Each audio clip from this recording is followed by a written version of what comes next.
Okay. Uh, well, here we are in Huntington Beach, California. Southern California, the land of sun and fun.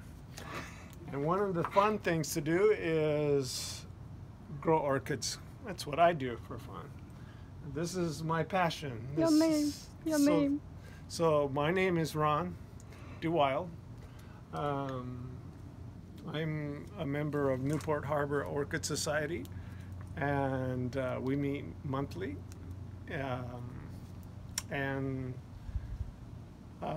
So many of these orchids I've gotten through other members, but I've gotten them through all kinds of various means, local growers that we have here. But this really isn't a grow house. This is this is shoestring budget grow space. I literally built this from PVC. I bought at Home Depot, and yards of shade cloth and wire. That's what this is. That's the main thing, is just provide the right lighting for the plant and the right temperature requirements, which we have almost perfect here in Huntington Beach. We can grow virtually any plant on the planet here. Some of these plants we will need to bring inside during the winter. Some winters we do get below 40, even 38 maybe. But many of these plants that I have, because they're outside, I bought them on purpose for being more temp tolerant. They can handle anything from the normal range of, say, 50 all the way up to 90 maybe. That's a lapidum. I'm not sure you can see this. One of my favorite plants. See this? Because the flower is prolific. It just keeps all these, you can see all the spent spikes. And for the most part, it'll grow all year round. This is Argentata. Which one? This one is Stelis Argentata.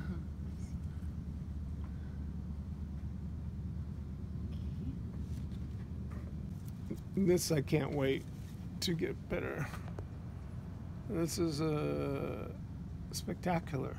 The patterning. If you could just feel his leaves, you would think that it's almost, I don't know, succulent. You know what I mean? Like it's desert-like. It's just tough. These are really tough plants, actually. So you can see they're coming from the Dendrobium family. And Hartwigia was the original name, but they changed it to Nigellala. And this one's Angustifolia. The flowers are fairly similar to Purpurea, but lighter, a little different shape. The idea is the same. You don't cut these because they'll still sprout new flowers later sequentially off of the same stem. And they end up in these massive sprays. On the slow side growers. So yet another one you have to be patient with.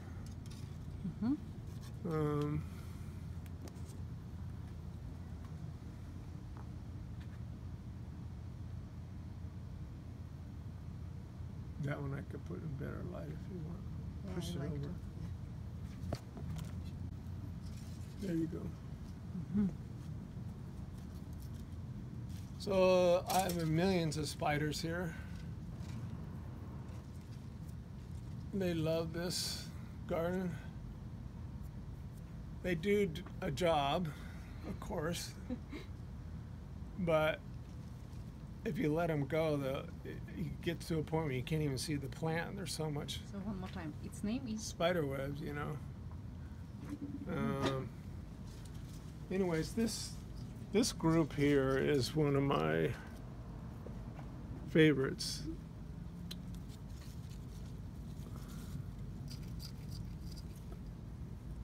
I love the way a plant, once it finally gets going, it took forever to get to this size, from 1/3 this size to this. But then now, it'll probably double its size by next year. And then double that again, so eventually it'll be very large. And within 2 years.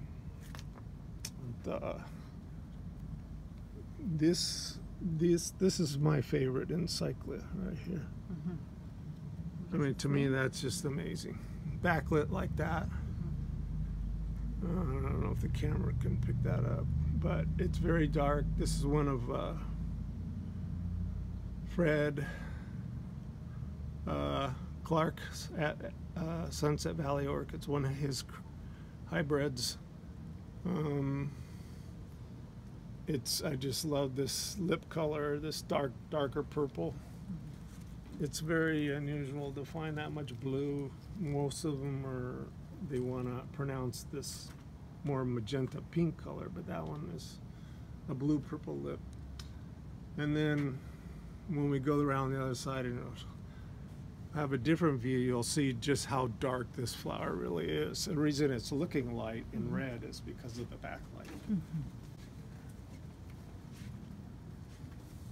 So now you can see it's very chocolate looking, and the color is different. almost like, yeah, very different presentation when you have front light.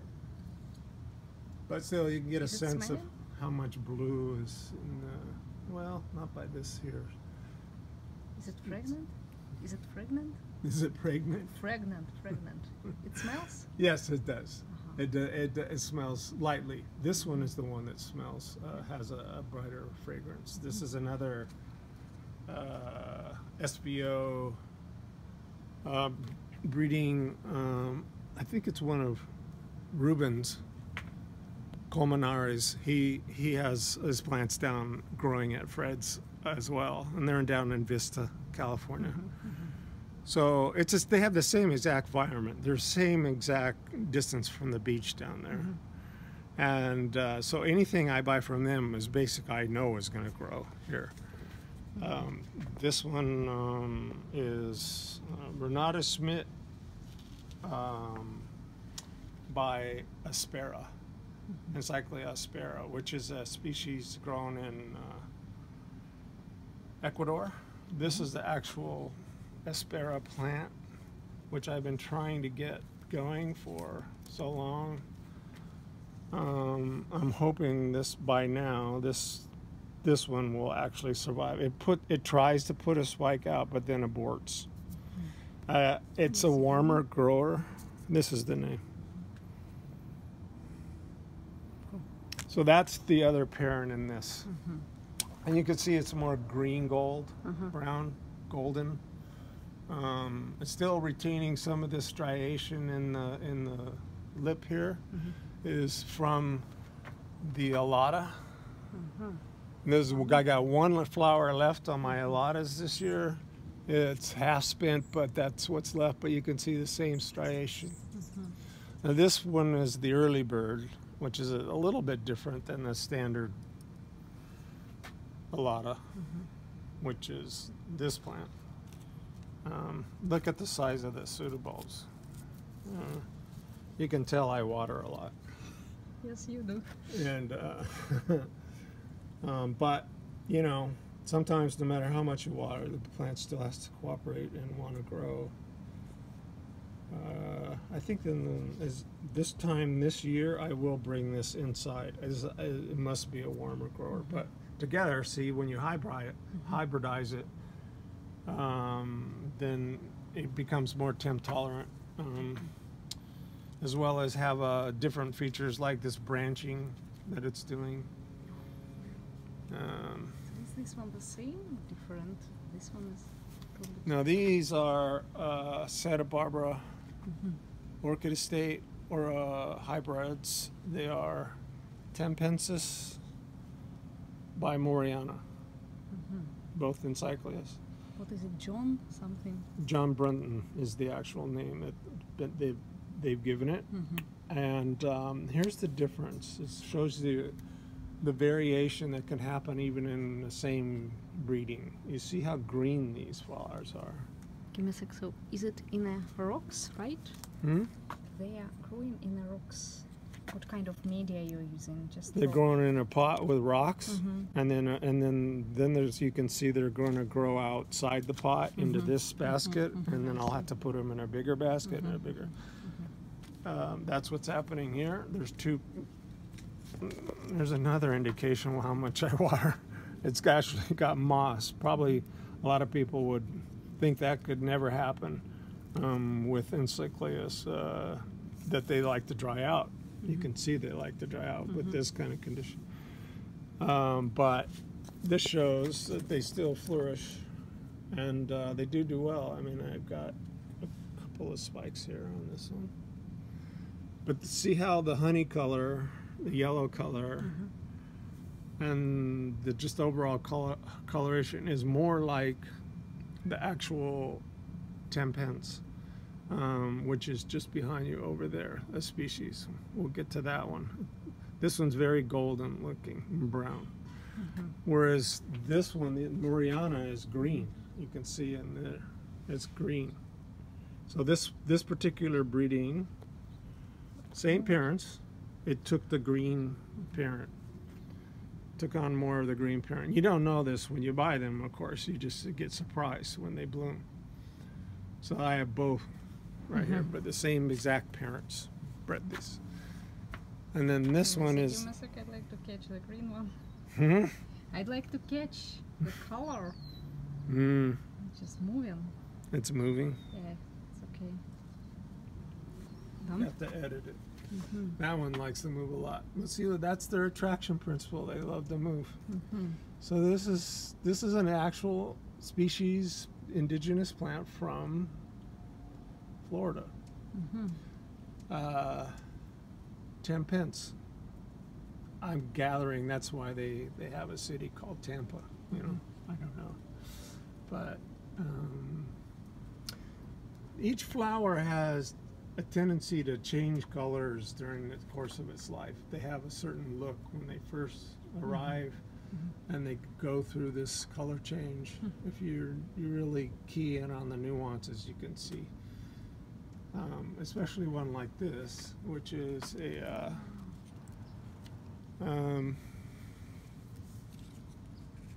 Neophanetia hybrid.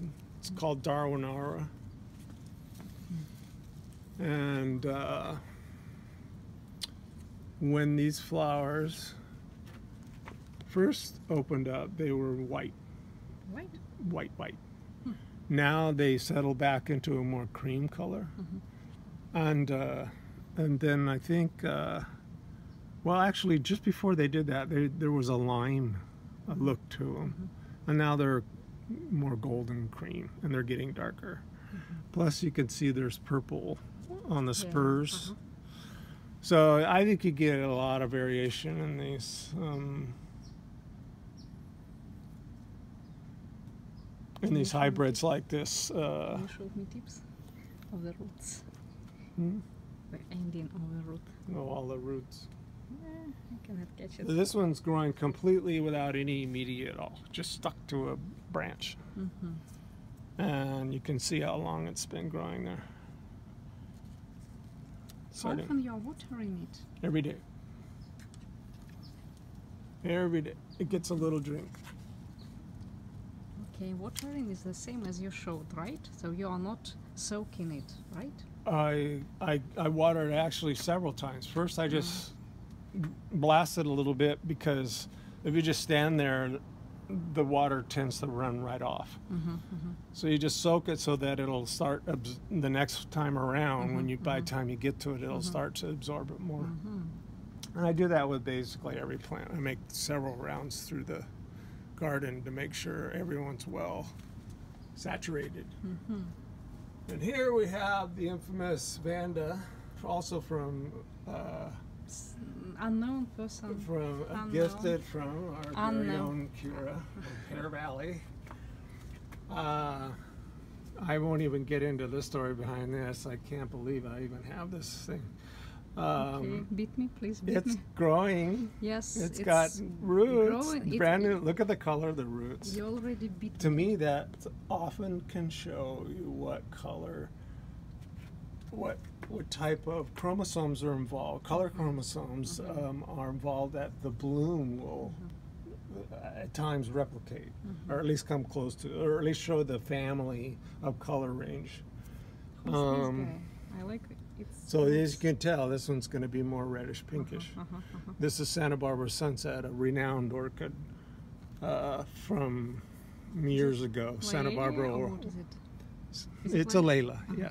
And this year I have 2 sheaths, 2 spikes now coming from the sheaths. One there, one here. So that's incredible. Can When you this show me? the spikes, Yeah. there's one here, and it'll start to grow like this one. You can see, but oh, I got it. And this one's a little larger. See? Mm-hmm. So that's basically a sheath, but I could tell a spike is in there inside, and it's trying to express itself. This one is farther along. This is a Layla, a species from Mexico. It's the Guerrero var variation. Can I make a Extremely photo? beautiful, Beautiful. just fantastically beautiful. It's wet. Yes, it's still wet. Wow. I watered at noon today, and it's still shows you that was long. We have a little wind here. Now this one, I don't know. I thought, well, it could handle more light than it did, but that's why I put more stripes here. Apparently, it didn't like. I don't know. As long as I get the spike to work. I But don't this one care. also have a spike, right? This one. Yes, that's what I was saying. This is going to end up like that, I and then end up about 3 to 4 feet long, streaming. I'll have to eventually move this down to here Yeah. because it'll arch all the way over here. It'll probably end up back here when it's all just said and done, I see. and then a flower will be over here. Cool. Dendrobium is already. And that's left. my design. I mean, it could have been that way. I'll just turn the plan around, but How you did this pot? Look at this one. that's Dendrobium. It's a speciation. Give me a sec. How you did this pot? Is it? It's you cannot buy like this pot, right? Actually, I bought this pot at a hydroponics Really? supply. Mm-hmm. Growers, I found this spot and really reasonable pots. The people who are growing, you know, other things than orchids. Let's just say that.